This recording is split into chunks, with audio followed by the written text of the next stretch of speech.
के सच्चा मिला दोस्तों, सच्चा खंडा मिला।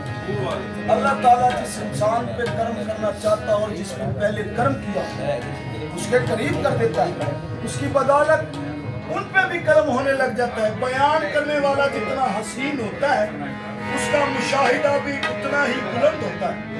हजूर ये कलाम है हजरत गुलाम रहमान सेक्रेटरी साहब नूर वालों का, जो इनामात मिले बुजुर्गान दीन से उनका जिक्र खैर किया और फरमाते हैं हरदम फजल मेरे बातिल में और दिल पर याद किया।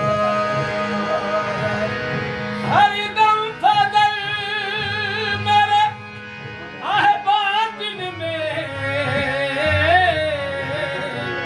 और दिल पर यार प्यार। चेहरा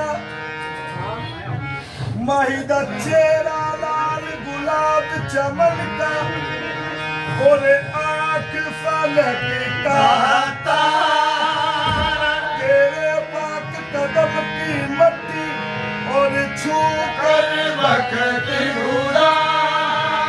कसम खुदा की तू एक सच्चा और झूठा जीवन सा।